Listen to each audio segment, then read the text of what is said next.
Hello friends and my dear student, microbiology के इस video में हम लोग बात करेंगे अबाउट द माइक्रोबायोलॉजिकल असे के बारे में। इसमें हम लोग देखेंगे कि माइक्रोबायोलॉजिकल असे क्या होता है, उसके मेरिट्स और डीमेरिट्स के बारे में बात करेंगे।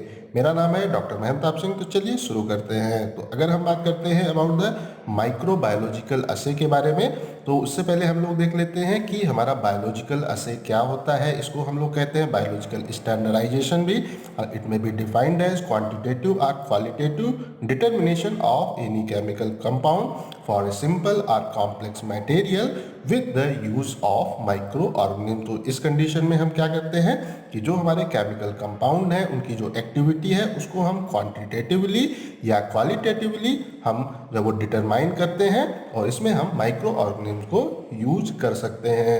बट अगर हम बात करते हैं अबाउट द माइक्रोबायोलॉजिकल असे, इसको हम करते हैं, वो परफॉर्म करते हैं वो to measure the relative potency और activity of the antibiotics, vitamin और अमीनो एसिड।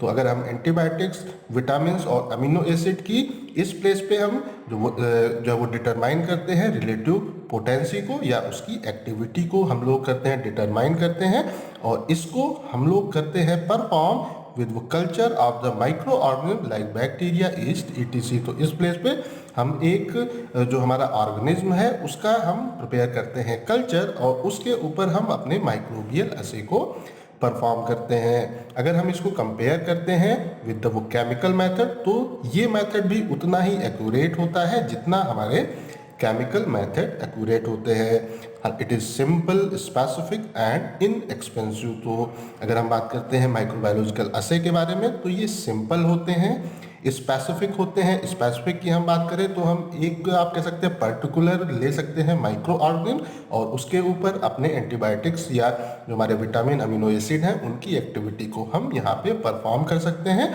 और ये ज़्यादा एक्सपेंसिव भी नहीं होते हैं। अगर हम बात करते हैं अबाउट द एंटीबायोटिक्स, तो उस कंडीशन में क्या होता है, हम एक्टिविटी इज एस्टिमेटेड बाय वो measuring inhibition of the microbial growth. तो जो हमारा है माइक्रोबियल ग्रोथ वो कितना इनिबिट हो रहा है, कितना रिड्यूस हो रहा है, उसको हम एस्टिमेट करते हैं अगर हम एंटीबायोटिक्स की बात करते हैं। और अगर हम अमीनो एसिड या विटामिन की बात करते हैं तो उस कंडीशन में एक्टिविटी इज एस्टिमेटेड बाय वो मेजरिंग द वो promotion of the microbial growth. तो इस प्लेस पे कितना माइक्रोबियल ग्रोथ में हो रहा है, प्रमोशन हो रहा है, उसको हम लोग बेसिकली वो मेजर करते हैं अगर हम अमीनो एसिड या विटामिन की बात करते हैं। तो इसको हम लोग वो परफॉर्म करते हैं, और जो हमारा रिस्पांस होता है, हमारा वो टेस्ट जो हमारा सब्सटेंस है उसको हम कंपेयर करते हैं with the known concentration of standard preparation of the substance. इसको हम लोग एक नोन कंसंट्रेशन, एक स्टैंडर्ड वो प्रिपरेशन की वो नोन कंसंट्रेशन के साथ में कंपेयर करते हैं हमारे वो टेस्ट वो सब्सटेंस का जो रिस्पांस आता है उसको। अब हम लोग बात कर लेते हैं about the merits of microbiological असे के बारे में।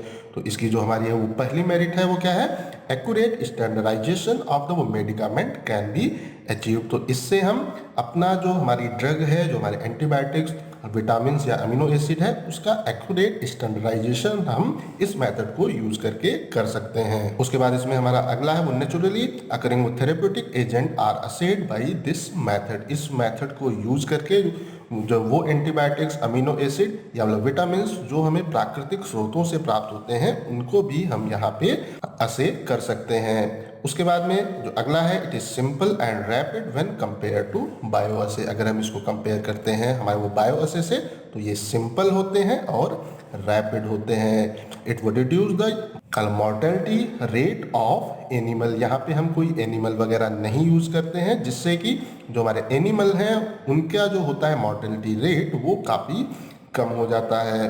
Both concentration and activity of compound can be determined. तो इस असे के मेथड को यूज करके हम अपना जो हमारे एंटीबायोटिक्स हैं, अमीनो एसिड हैं या विटामिन हैं, उनकी जो हमारी ऑप्टिमल कंसंट्रेशन है उसको भी हम वो डिटरमाइन कर सकते हैं, और उनकी एक्टिविटी को भी हम यहाँ पे डिटरमाइन कर सकते हैं। Use of large sample and number of instrument can be avoided. इस प्लेस पे हमें ज़्यादा सैंपल की आवश्यकता वो नहीं होती, और वो ज़्यादा इंस्ट्रूमेंट वगैरह की भी आवश्यकता नहीं होती है अगर हम बात करते हैं माइक्रोबायोलॉजिकल असे का।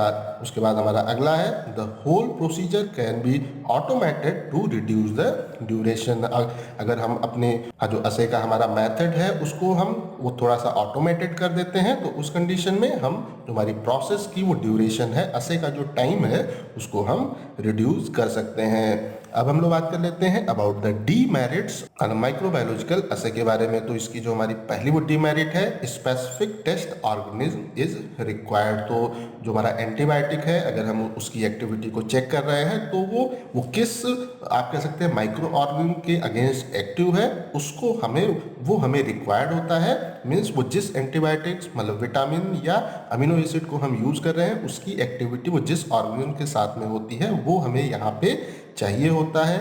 उसके बाद हमारा अगला है extremely sterile condition to be maintained in the lab. जिस प्लेस पे हम अपने असे को कर रहे हैं वहाँ पे हमें एक्सट्रीम स्टेरलाइजेशन कंडीशन की रिक्वायरमेंट होती है।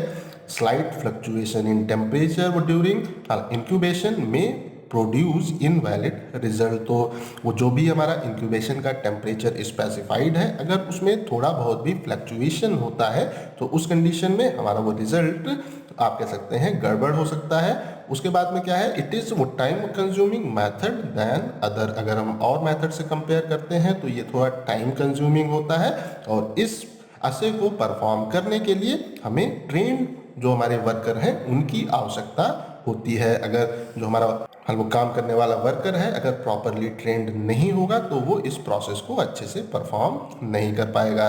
Okay friends and my dear student, ये टॉपिक आप लोगों को समझ में आ गया होगा। अगर कहीं पे भी कोई कंफ्यूजन है तो आप कमेंट करके पूछ सकते हैं। इस टॉपिक का पीडीएफ आपको डिस्क्रिप्शन में मिल जाएगा। इस वीडियो को लाइक करें, अपने दोस्तों के साथ शेयर करें और ऐसे ही वीडियो देखने के लिए हमारे चैनल को सब्सक्राइब करना बिल्कुल भी ना भूलें। Thank you. Okay friends and my dear student, ये टॉपिक आप लोगों को समझ में आ गया होगा। अगर कहीं पे भी कोई कंफ्यूजन है तो आप कमेंट करके पूछ सकते हैं। इस टॉपिक का पीडीएफ आपको डिस्क्रिप्शन में मिल जाएगा। इस वीडियो को लाइक करें, अपने दोस्तों के साथ शेयर करें और ऐसे ही वीडियो देखने के लिए हमारे चैनल को सब्सक्राइब करना बिल्कुल भी ना भूलें। Thank you.